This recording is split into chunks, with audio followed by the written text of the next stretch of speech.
अस्सलामुअलैकुम। Drama serial हया जिसकी आगे की एपिसोड और भी धमाका खेज होने वाली हैं।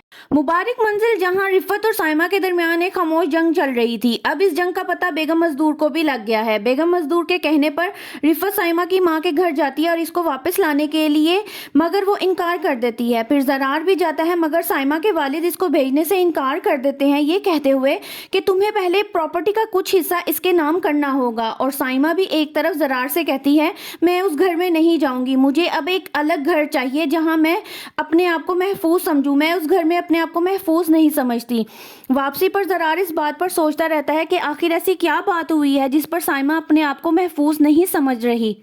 जब ये बात बेगम मजदूर तक जाती है, वो कहती हैं उन्होंने इतनी बड़ी बात करके दो गलतियां की हैं। एक तो उन्हें अपने बारे में गलत गुमान है और दूसरा गलत फहमी है मेरे बारे में। आदम चचा बेगम मजदूर से कहते हैं कि अब आप इस बारे में क्या सोचा है, अब आप क्या करेंगी। तो वो कहती हैं सोचने का वक्त अब पूरा हो चुका है, अब तो करने का वक्त है और मैं करके दिखाऊंगी।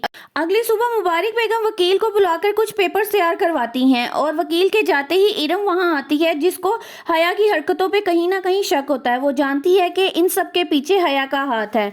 इरम मुबारक मजदूर को आगाह करते हुए कहती है नफरत कभी भी झाड़ की तरह अपने आप उगना नहीं शुरू कर देती, आप यारी करनी पड़ती है। कोई तो है जो इस नफरत के पौधे को पानी डालकर तनावर दरख्त बनाने की कोशिश कर रहा है।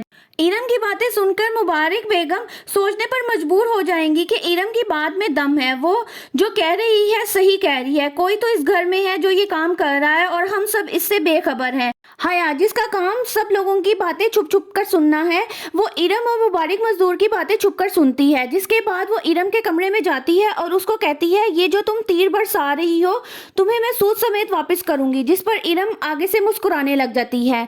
अगले दिन सब लोग साइमा के घर जाते हैं और फाइल मेज पर रखते हुए मजदूर बेगम साइमा से कहती हैं अपने वालिद से कह दो फाइल तैयार है, अब इन पर बस तुम्हारे और जरार के दस्तखत होना बाकी हैं। ये बात सुनकर सब एक दूसरे को देखने लग जाते हैं।